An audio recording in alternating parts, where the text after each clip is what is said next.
இன்றே டவுன்லோட் செய்து உங்கள் ஃபேவரட் ஷோக்களை என்ஜாய் பண்ணுங்க. உங்க அக்கறைலாம் என்னன்னு எனக்கு ரொம்ப நல்லாவே தெரியும் சித்தி. அம்மாவுக்கு நல்லது செய்யணும்னு நினைக்கிறவங்க உள்ள அங்க அவங்க கூட தான் இருக்கணும். இப்படி வழி மறைச்சு நிக்க கூடாது.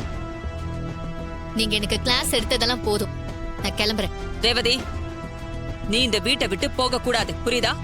இதுக்கு மேல என்ன யாராலையும் தடுக்க முடியாது. அப்ப உனக்கு உன் அம்மா உயிரை விட நம்ம பரம்பரை எதிரி கார்த்திக் கூட போறதா முக்கியம் இல்ல? இதெல்லாம் நீங்க எதுக்கு கேக்குறீங்க? நான் எதுக்கு உங்களுக்கு பதில் சொல்லணும்? என்ன பத்தியும் என் வாழ்க்கைய பத்தியும் யோசிக்காதவங்க எனக்கு தேவையில்லை. அது யாரா இருந்தாலும் சரி, போதுமா? உன்னை பத்தி யோசிக்காம தான் உன்னை பெத்து வளர்த்து உன் அம்மா உன்னை படிக்க வச்சாளா? உங்ககிட்ட விளக்க சொல்லிட்டு இருக்க எனக்கு நேரம் இல்ல. பெத்த கடமைக்கு ஒரு மகளா நான் என்ன செய்யணுமோ அதை செஞ்சுட்டேன். இப்போ எனக்காக இவ்ளோ நல்லா காத்திருந்த என் மாமா கூட இருக்க போறேன். இதுல தப்பு சொல்றதுக்கு இங்க யாருக்கும் எந்த உரிமையும் இல்ல. யாருக்கும் உரிமை இல்லையா? ஏன் இல்ல? எங்களுக்கு இல்லாத உரிமை இப்ப வந்த கார்த்திக்கு எப்படி வந்துச்சு சொல்லு. உன்னை இப்படியே விட்டா சரியா வராது. நீ அந்த கார்த்திய பார்க்க கூடாது. உள்ளவா சித்தி, இது எனக்கும் என் அம்மாக்கும் நடுவுல நடக்கிற பிரச்சனை. இதுல நீங்க மூக்க நுழைச்சு இன்னும் வம்ப வளர்க்காதீங்க. முதல்ல கைய விடுங்க. விடுங்கன்னு சொல்றேன்ல. முடியாது ரேவதி.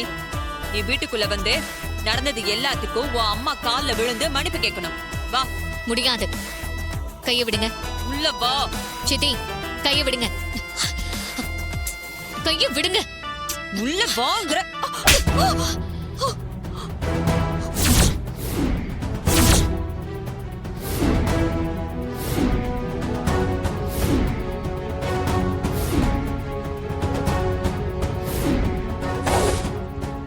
ஏற்கனவே நடந்த விஷயங்கள்ல என் அம்மா மேலே எனக்கு மரியாதை இல்லாம போயிட்டு இருக்கு.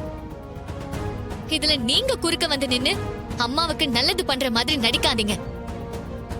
நான் கார்த்தி மாமா வீட்டுக்கு போறது உறுதி. இதை யாராலையும் தடுக்க முடியாது. உங்களால முடிஞ்சதை பாத்துக்கோங்க.